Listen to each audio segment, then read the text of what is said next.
Hola guys, how are you? Welcome back to my YouTube channel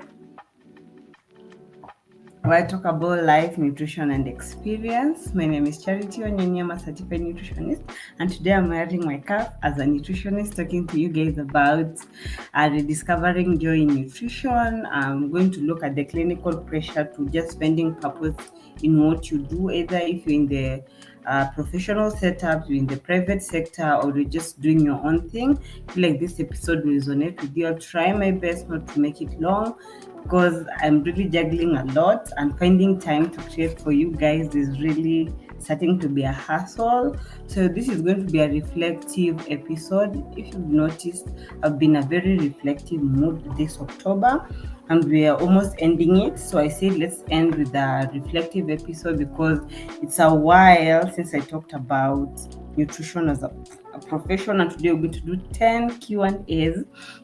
Don't forget to subscribe to my channel. Subscribe, guys. Let's continue growing this community. Follow me across all my social media platforms, and I'm venturing into digital content strategy. So if you need my services, the number is on your screen. WhatsApp me or call me for a 30-minute discovery call so that we can talk more before you become a believer. Contact me on my email address to send proposal. Let's work together. I run the diabetic desk, and I feel like I also want that series to like move forward. So reach me, let's collaborate, let's engage, let's continue growing as professionals. So the first question I'd ask is what inspired this conversation today? And I feel like honestly for me, I've reached a point where I realize I'm going through a lot. I started venturing into consultation, and I noticed I didn't find joy in it. So I still do it once in a while when the mood hits. But really, I've just been in the research sector and writing sector and mentorship sector and connecting nutrition and digital content because you're going to the technological era. So these days, I feel like doing all that juggling, I feel like has made me lose the spark. That's why I've taken a step back. I don't post as often as I used to. I don't commit to engagement like I used to, because I feel like what made me excited about nutrition has really dimmed. It has not gone off, it's just dim. That's why I felt like I needed to talk about this. And I know I'm not alone because I posted a post last Thursday during my Throwback Thursday series and talked about what people don't tell you about nutrition career. And I got a lot of comments, people saying I've been looking for a job, I don't have purpose. And I like, you know what, this can be a good episode and let us talk more about it, because most of us enter this field full of passion and purpose. 10-year-old, at the 10-year younger me, I was so purposeful about nutrition. I was almost about to graduate, so I was so excited to venture into the nutrition. And I feel like along the way, the system, the clinical pressure I've been talking about, and the expectation has made me forget about why I started. And I know most of you also resonate with that. As you get thrown into the market, into the field, sometimes you can do too much until you feel overwhelmed with a lot expected of you, until you lose that spark. And that is why I decided for us to have this talk. So I want us to pause, me and you. If you're watching me, let's pause, let's breathe and remind ourselves why our work is still beautiful. I still am a true believer of nutrition. I feel like it's a very untapped potential, especially in Kenya and Africa. And I still feel like there's a lot more we can do, even if everything around us seems heavy. So that is why I decided for us to talk about this. So the second question is, why do many nutrition professionals experience a burnout?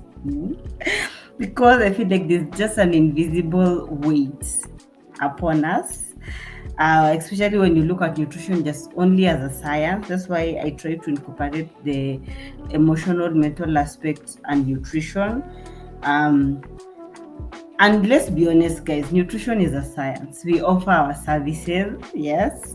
So I feel like a lot is expected of us to only deal with numbers or nutrients, but I feel like we're also dealing with people's stories. Have you ever sat with a client, akimaliza session, you're also drained with them because wamekudampia everything, they have cried, you cry with them sometimes, or you walk with the patient until their last breath and you feel so bad, or you connect with the patient and then they end up going, and the family, the caregivers, they have really embraced you. I feel like sometimes when you take on to, especially if you're an empath, I feel like the long hours, because you have to prove yourself, especially if you're in the private sector, you have to fight off wellness influencers. You have to, I don't like saying fighting off. For me, I encourage collaboration, but you have to deal with them, yes. So the pressure to fix everything sometimes can lead to a burnout. So check yourself, pause. If you feel like, for me, I'm self-aware. When I feel like I'm going through a burnout, I take a step back. Question 3: what does joy nutrition really means to you? Hence the first um, sentence in our title, Rediscovering Joy Nutrition. For me, I feel like that joy isn't loud or dramatic. For me, it's in the quiet moment when a client gives you feedback like, I took in what you told me. I applied the meal plan you wrote me, or I came across your content and it really helped me. Or a student comes to you and they say you really inspire and motivate me. It makes me so happy. It makes me a true believer of nutrition. It makes me happy and encourage me to continue sticking out in this field, or helping a mother through the breastfeeding challenges. I used to love maternal. I still love it, maternal and child. And I feel like you end up realizing food isn't just about nutrients, it's about hope, healing, and connection. That's why I started my Monday therapy series. I know it's going through a lot right now because I'm not posting anymore, but I'll be back. That's why I also on this channel I connect mental health, nutrition, and just emotional, and just showing the connection behind it, so that nutrition can be a science, but also other things can play a role in how nutrition works. So I feel like that is the kind of joy sometimes we lose sight of. And I feel like finding joy in what you do can sustain you in this field. That is one advice I leave you with. Question 4: how can we, I'm reading here, how can we reconnect with our purpose in this field? I feel like for me, purpose isn't something we need to choose or chase. No, not choose. You need to chase. We are constantly told to chase our purpose. For me, a purpose is something we need to remember. Reconnection starts when you slow down enough to reflect. I've really been a very reflective mood. Ask yourself, because this is what I ask myself: what made me love this work before it became work? The 10-year-old me when I was 22, just almost graduating, I ask myself a lot, like, why did you choose nutrition? Why did you stick it out to nutrition for almost 10 years? Why? And sometimes purpose shows up when you reflect on that why. For me, it shows up when I'm mentoring the younger generation, when I share on my educative platforms, when I help people. I feel like it ignites that spark that is dimming, like, kipepeta moto inaendelea kuwaka. So you guys asking me questions, you guys interacting with my content blows that flame and it makes it burn brighter. Sometimes I lose hope. I'm like, hata hakuna mtu anaangalia content yangu isaidii mtu, and then I log in and I find a lot of comments on my newsletter, the Compass. I feel so happy when I interact with people coming to my DM and telling me, you really motivate me to do this. It funds my purpose and it makes me happy. That's why amidst all the adjustment, all the changes, I don't veer off posting, because I know my content is helping someone somewhere.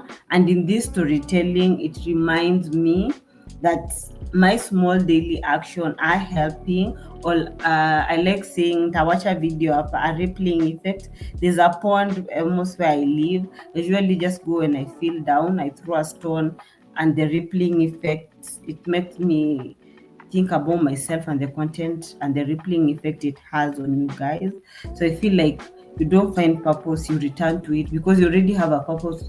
That's why you choose nutrition. So return back to that purpose. Ask yourself that why, and then you'll start finding joy or rediscovering joy in nutrition. How does clinical pressure steal our joy? The pressures I'm talking about, so I'm not going to make this a long talk. When the system values numbers, like I've worked in a clinical setup where they value numbers more than people. We begin to measure our worth by the outcome instead of the compassion. Instead of umepewa like 10 minutes worth of consultation, you rush the patient out so that you can see more patient, profit over compassion. Let me say that. You start feeling like you're not doing enough.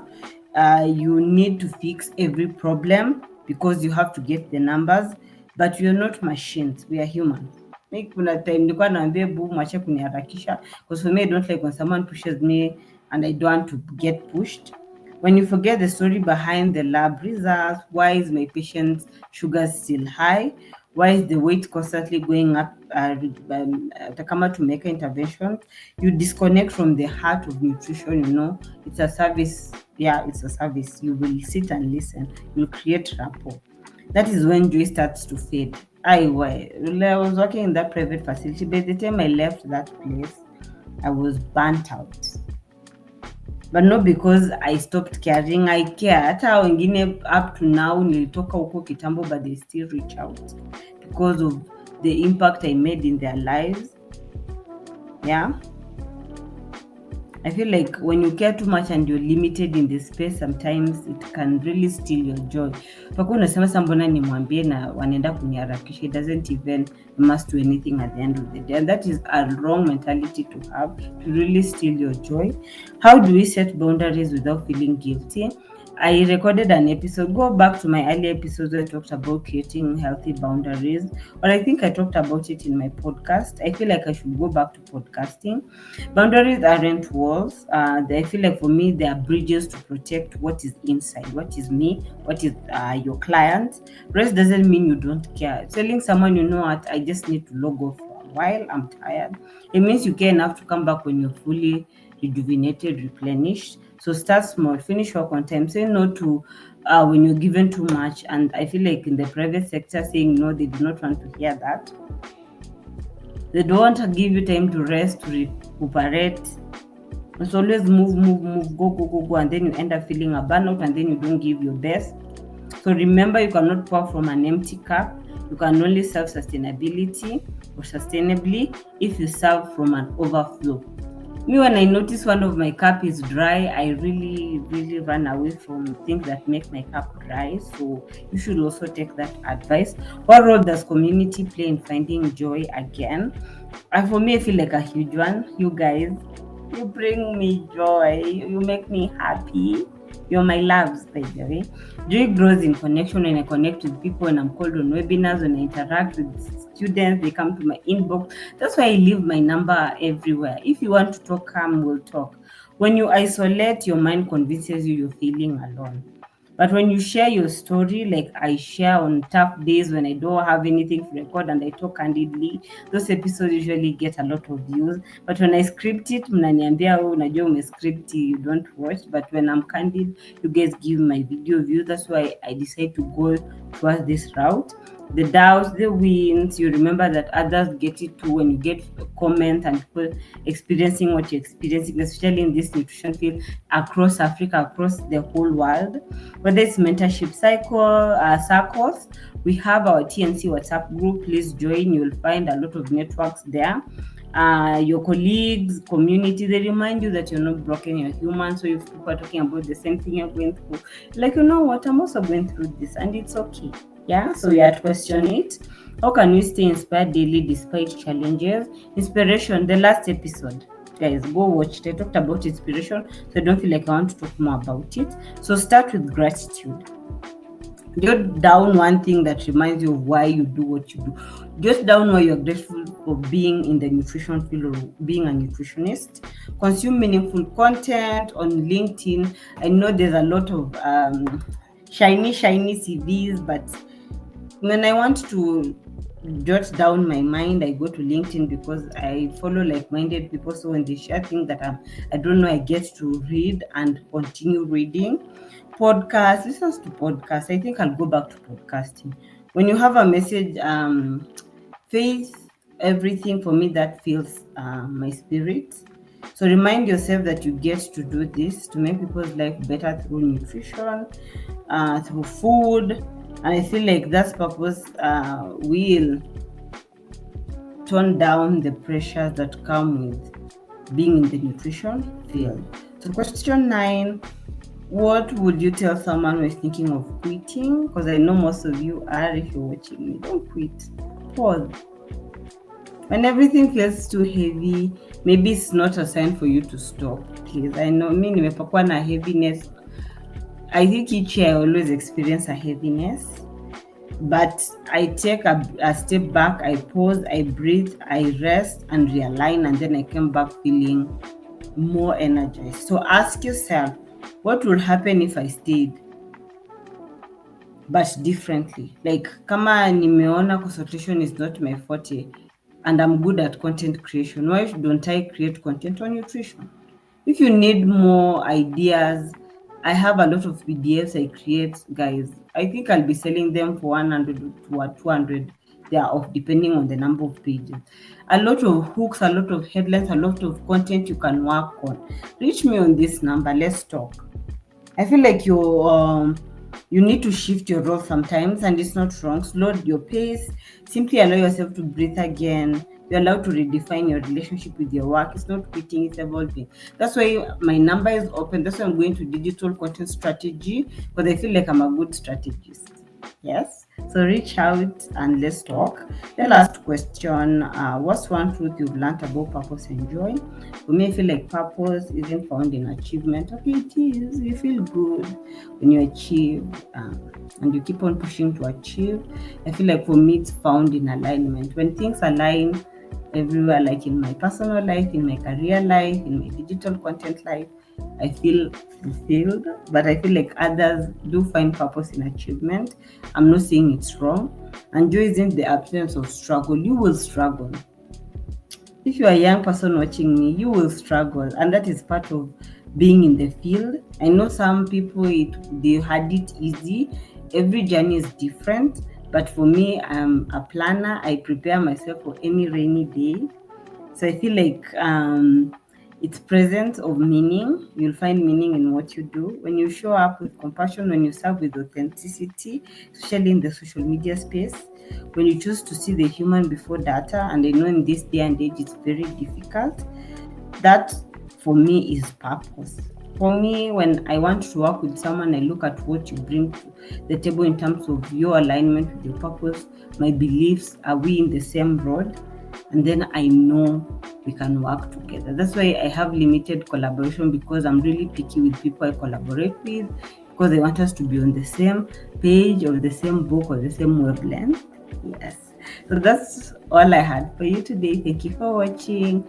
I know it went all because I like to talk. I can talk. So remember, if you've lost your spark, you're not done. And remember, your spark is not gone too.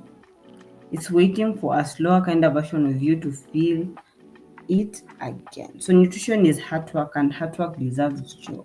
So I feel like that is what I'll leave you with. Please subscribe to my YouTube channel, contact me, follow me. Let's continue this conversation in the comment section. Continue growing, continue sharing, let people know about Charity Safe Haven YouTube channel, and we'll see each other in the next one. Bye.